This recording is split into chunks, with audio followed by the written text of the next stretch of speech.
There we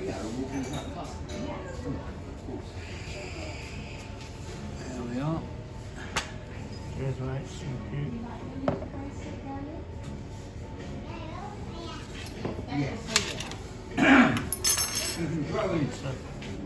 That's it.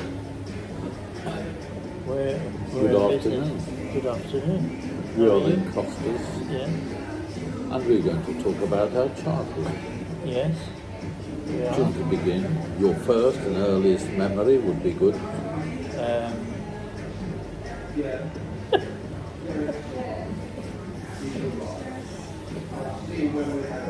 When my sister was born, I think that's probably one of my main memories. Yeah. And I remember getting into real trouble with my dad because obviously I must have been jealous when my sister was born. Yes. And he caught me standing on the seat. I pulled the seat over to the sink and wheeled the sink. And I got a right telling off for that. I always I'm not remember surprised. that. In fact, I think he got his slipper out for that one. Yeah. Even though I was only 5, he got real cross. Yeah. He hadn't got any sense of humour, that's for sure. No. Yeah, so that was my first memory. Well, my first memory was hanging on to my mum's coat, standing at the top of our street, which was in a place called the Pleck, Walsall, Kingsley Street, by the butcher shop. Yeah. Listening to her talking to somebody else. I don't know, and that's the only the first memory I've ever got of that. Yeah. And I think at the time there was a guy came out of the butcher's, and he was counting some notes, and he said to me, well, there's something like, who said you can't flog a dead ox? So, I don't know, but that was how it went. Right, school. Yeah. Althorpe Secondary Modern. That was my senior school. Yeah. I can't remember the name of my first school. It was in Bawtry. You've been having problems with your memory for some time? For a long time. Yeah. Yeah, well. There's some very good homes around here, so you should be all right. Well, I had yes.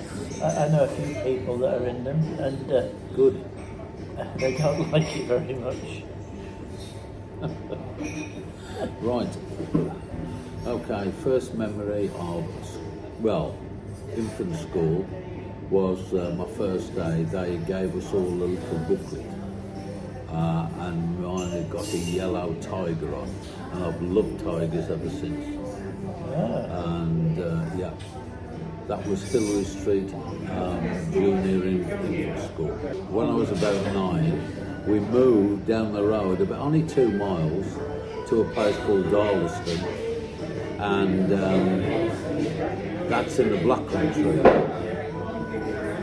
And I couldn't understand the kids for about 6 months because I spoke broad Black Country, which is it's like a foreign language really. But I had a nice time there, and then I went on to senior school, which was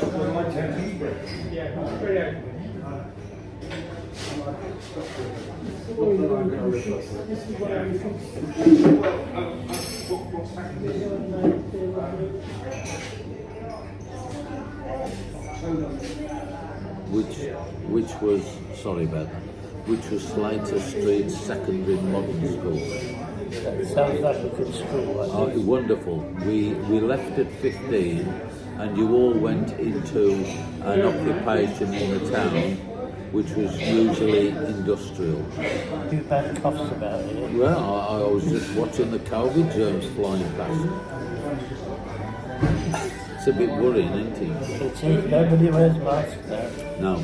Anyway, at the end of your school year, at 15, when I had to everybody left at 15, the headmaster stood outside the classroom, and as you went out for the last time, he shook your hand, and he said, and which factory are you going to work in? And we had a chap in our group called Trevor, and he said, "And which factory are you going to work in, Trevor?" And he said, "I'm not, sir." I said, I'm going to be a printer." And the head man, "A printer?" He said, "I've never heard the like." And that was just one of a class of about 30 odd kids.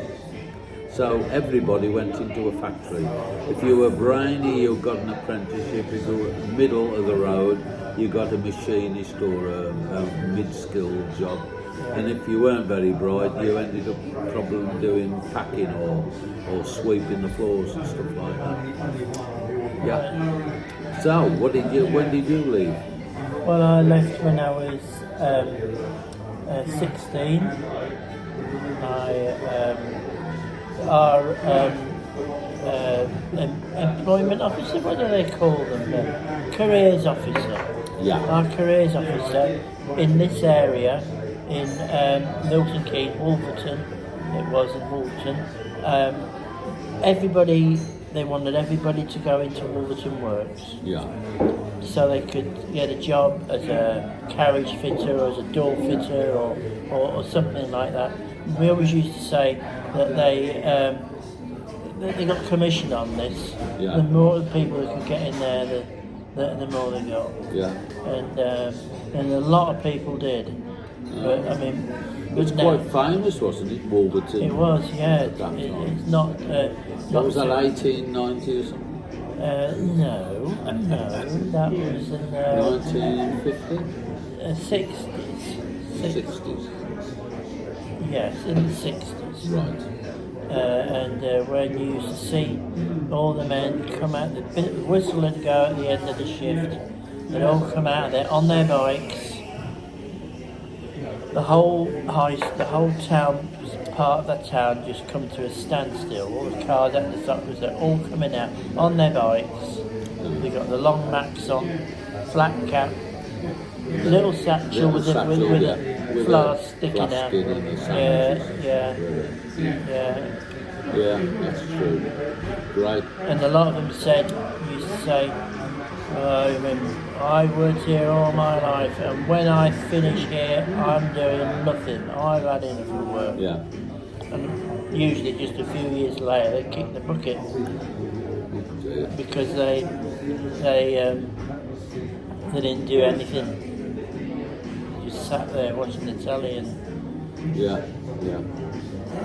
It's sad. Yeah. However, so anyway, I went into a factory as what they call an apprentice fitter, and it was a place called Wellness Smith and Owen, and they made foundry equipment, ladle cranes, really big stuff. So your first job when you got there as an apprentice at 15 was to file the teeth of all the gear wheels they made there. Yeah. And some of them were sort of 10 feet wide. And you had to file each tooth to make sure there was nothing left on it. Right. It'd be okay. Yeah. So I stuck that as an apprentice for 3 years, and I'd had enough. It wasn't my sort of thing.